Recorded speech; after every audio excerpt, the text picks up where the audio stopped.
Lebetkin, the Rabbi from another planet. Please like, share, and subscribe, and ring that little bell. Ring the little bell so you're notified when new videos drop. And I've been listening to Big Finish. I'll pull it up. I'll show you what Big Finish has been listening to. I've been listening to Big Finish. I've been listening to Kaleidoscope, and it's freaking awesome. I absolutely love this one. It's a real corker, not a clunker. Although I have to tell you, it's really interesting because this is a good release and I enjoyed it, but I'm finding Big Finish in general harder and harder to get through, even the good releases, because, you know, it's strange. When basically everything Big Finish did was good, which was, I would say, around 2015, 2016, basically everything they did that was coming out from the beginning, everything that came out of them was, you know, exciting, interesting. I mean, even the ones that were mediocre were above average, right? When there was a lot of content coming out, but when they were coming out and they were good, I zipped through them. I could listen to them really quickly. I've been dragging, right? I've been dragging, and because you get a few kind of dull releases in the batch, and it's normally like a mixed bag now, which is good. The mixed bag used to be mostly bad, but now it's like a mixed bag. You have good, like this, for example. But, you know, you got things like Classic Doctor's New Monsters, the last one that came out. That took me over a month to get to, and it just takes the wind out of my sails, right? Right now, I got, I still got to listen to Master Nemesis Express, and I'm not psyched by it, because I heard the Master's kind of like a supporting character in his box set, which I haven't heard it yet, right? But that seems very, a relatively normal complaint for Big Finish that we see every now and again. And I've also got to listen to the Bernie Summerfield and the late lamented Lisa Bauman, I should say, and the late lamented David Warner. I'll call it Bernie Summerfield set, which I'm really excited for, right? I'm really, really excited about that. But I got mired in, like, again, these mediocre releases, and it just slows me down, right? Actually, what I'm listening to right now is the Resurrection Plant, which is by, I don't know what the company's called anymore. BBC Audio? It used to be BBC Audio. Whatever it's called. They change the name every 20. BBC Sounds, BBC Zap, BBC Sing, BBC MP, whatever it is, right? Whatever it is. Their Fraser Hines one, the Second Doctor story. I'm really enjoying that. You know, I think Big Finish could actually take a note, because it's a Fraser Hines doing a book on tape, a one-disc book on tape, and it's much more digestible, right? Then they're 8 or 9, how many is it? 6, 7, 8 discs for their book on tape range. But it zips through. It's just kind of simple, and I like that. I'm only halfway through listening, so I can't review it. But really, I really think Big Finish might want to look at that, especially with the spiraling costs, especially if you like your physical releases and they're being sent to Australia. In Australia now, a download is like $50, right? It's crazy, right? It's absolutely good. It used to be 20. Prices have really, really risen, and the output is mixed. What can I tell you? But all that aside, this is a good release. I quite like this one, and I'm going to go to the reasons why in a minute. Fine, before we get into it, like, share, subscribe, comment, all those things are very, very good. I'm genuinely appreciative for everybody doing it. I really am. I'm genuinely appreciative for everybody doing that. If you want to sign up my Substack, it's in the video notes. This is my email newsletter. It goes out every day. It lets you know what scintillating content I have emanating out from my YouTube and my Rumble channel. Oh, so if you're on Rumble, hit the Rumble button, by the way. Like a golden shower of goodness. And yes, I didn't use that expression by mistake. You can sign up to my... I'm not going to piss on you if you sign up to my Substack. I just realised that was the intimation. I'm going to have to... No, I wasn't saying that at all. No. And if you don't know what golden shower is, don't Google it, okay? You don't want to know. If you don't want to know what it is, you got through this much of your life, don't Google it, and you will be grateful. Right. So sign up my Substack is what I'm trying to say. It's an email newsletter. I let you know where my content is. Plus, I put a bunch of extra stuff in there. I got all these digital copies of Doctor Who magazine going back for most of the run. So I like to put in stuff from the 90s and 2000s, like the early Big Finish years, like the reviews and ads and things like that. They're all like, you remember the little comic strips they did to promote the main range? It wasn't like the only range at the time, but they were good. So I normally put stuff like that in. And sign up, it's free, right? It's free. Again, in the video notes, I have a paid one. I also put out of print books as well, like the old Virgin New Adventures, like PDFs of those. How they're out of print is beyond me. That was such a great era of Doctor Who, right? It's just completely lost. It's very, very strange to me. They should really be republishing them as like, bigger compendiums of like 4 or 5 books, in one go. They did like they did with the Terrence Dicks Target books. Anyway, I digress. So sign up my Substack. So what I'm trying to say. I also have a paid one. You get like stories, things I wrote, and artwork, and all kinds of things on there. It's basically a way for you to send me $5 a month, right? You can just sign up for 1 month. That'll be fine too. Right, like, share, subscribe, comment, all those things. Fan-frickin-tastic. Good, let's talk about Kaleidoscope. Also fan-frickin-tastic. I like the cover. Let's start with the cover. But why are they still using the logo, right? When they brought the diamond logo back right after Jodie ended the tenure. And if you like the Jodie Whittaker years, good for you, right? Not an attack on you. I'm not a fan at all, and I've been a bit of a huge fan of Doctor Who in my life. But like this logo is very, very divisive, right? I know a lot of people watch my channel will not buy anything with this logo on. And Big Finish, bless them.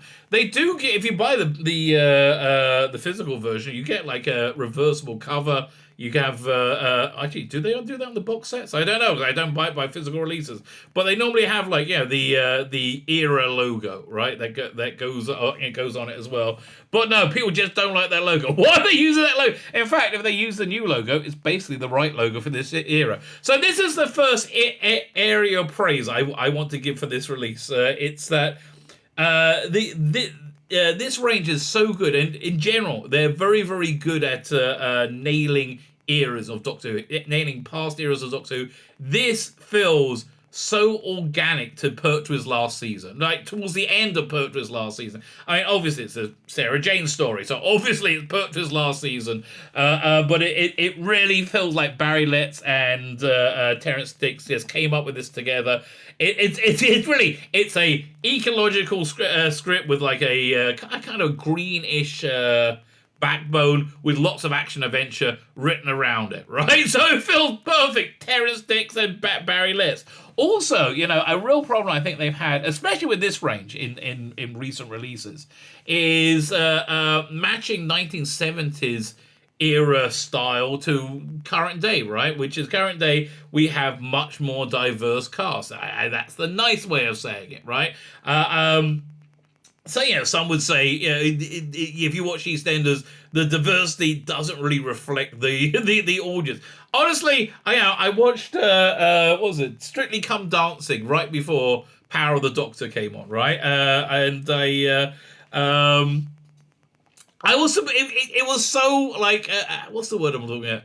It was like a parody, right? It was like a parody because there was no normative man and woman dancing together like normal men and women. And let me be clear, when I say normal, I mean that's what the vast majority of people do. If you're not in the vast majority, that's also fine. That doesn't mean I hate you. That doesn't mean I want to see you erased from reality. It just means you're not in the... I'm not in the norm either. Most Doctor Who fans are not in the norm. Why does Doctor Who appeal to people on the fringes somewhat? Because the Doctor is an iconoclastic character that kind of made you feel good to be a bit different. So if you're growing up in school and I think most kids who like Doctor Who were a little bit cleverer than the average, and that's probably why they gravitated to Doctor Who. Or if you're gay, or if you're if you're different in any way, you do gravitate towards Doctor Who, which is why I think it's got such a large gay contingent in fandom. I think far more than the